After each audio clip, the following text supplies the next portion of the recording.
Manifesto week has been in full swing, with party leaders making their pledges to the UK ahead of polling day. The Conservatives are offering a range of tax cuts, promises to reduce migration, build homes and reform the welfare system, while the Lib Dems say they'll increase taxes on big banks and high earners to fund the NHS and social care, and they're also promising a closer relationship with the European Union. But it was Labour leader Sir Keir Starmer's turn to reveal his plans today, but not before being heckled off the stage by a member of the public at the beginning of his speech. Evidence of the change we need for our country.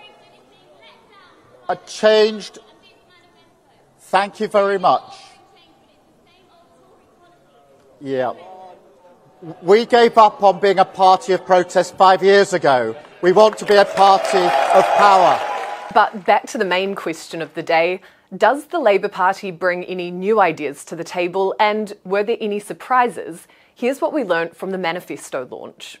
The Labour Party's 121-page manifesto document is built on Starmer's 5 missions, with its first 6 steps for change setting out how they will begin to deliver on them. Today, we can turn the page.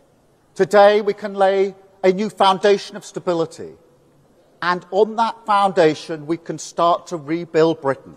When it comes to the economy, he pledges $1.8 billion to upgrade ports and build supply chains across the UK, $1.5 billion to new gigafactories, $2.5 billion to rebuild the steel industry, $1 billion to accelerate the deployment of carbon capture, and $500 million to support the manufacturing of green hydrogen. In terms of foreign policy, Labour promises to keep Britain steadfast in its financial, military and diplomatic support of Ukraine, create a long-term strategy to manage relationships with China, commit to recognising a Palestinian state as a contribution towards a renewed peace process in the Middle East. They've also said they'll rebuild and reset the relationship with the EU, but crucially remain outside of it. A big issue of this election is the current state of the NHS system. So Labour is promising with this manifesto that it will introduce 40,000 new NHS appointments each week,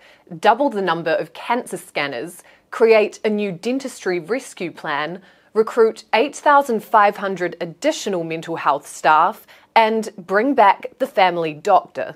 As for tax and pay, Sir Keir Starmer says that Labour will raise $7 billion in tax revenue by closing the non-dom tax loophole. They also say they'll crack down on tax avoidance and collect VAT and business rates on private schools. We will not raise income tax.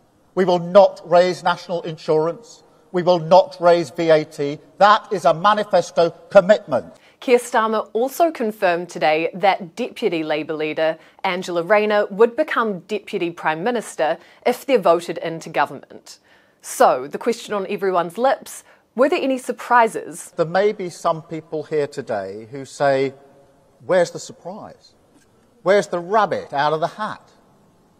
To which I say, if you want politics as pantomime, I hear Clapton is nice this time of year. The Labour manifesto launch comes after polling showed Starmer came out on top in the latest election broadcast against Rishi Sunak on Sky News, with the Tories praying for a national morale boost when England play Serbia in the opening match of the Euros. To keep across that result and all the rest of our general election coverage, download the City A.M app and follow us all across our socials.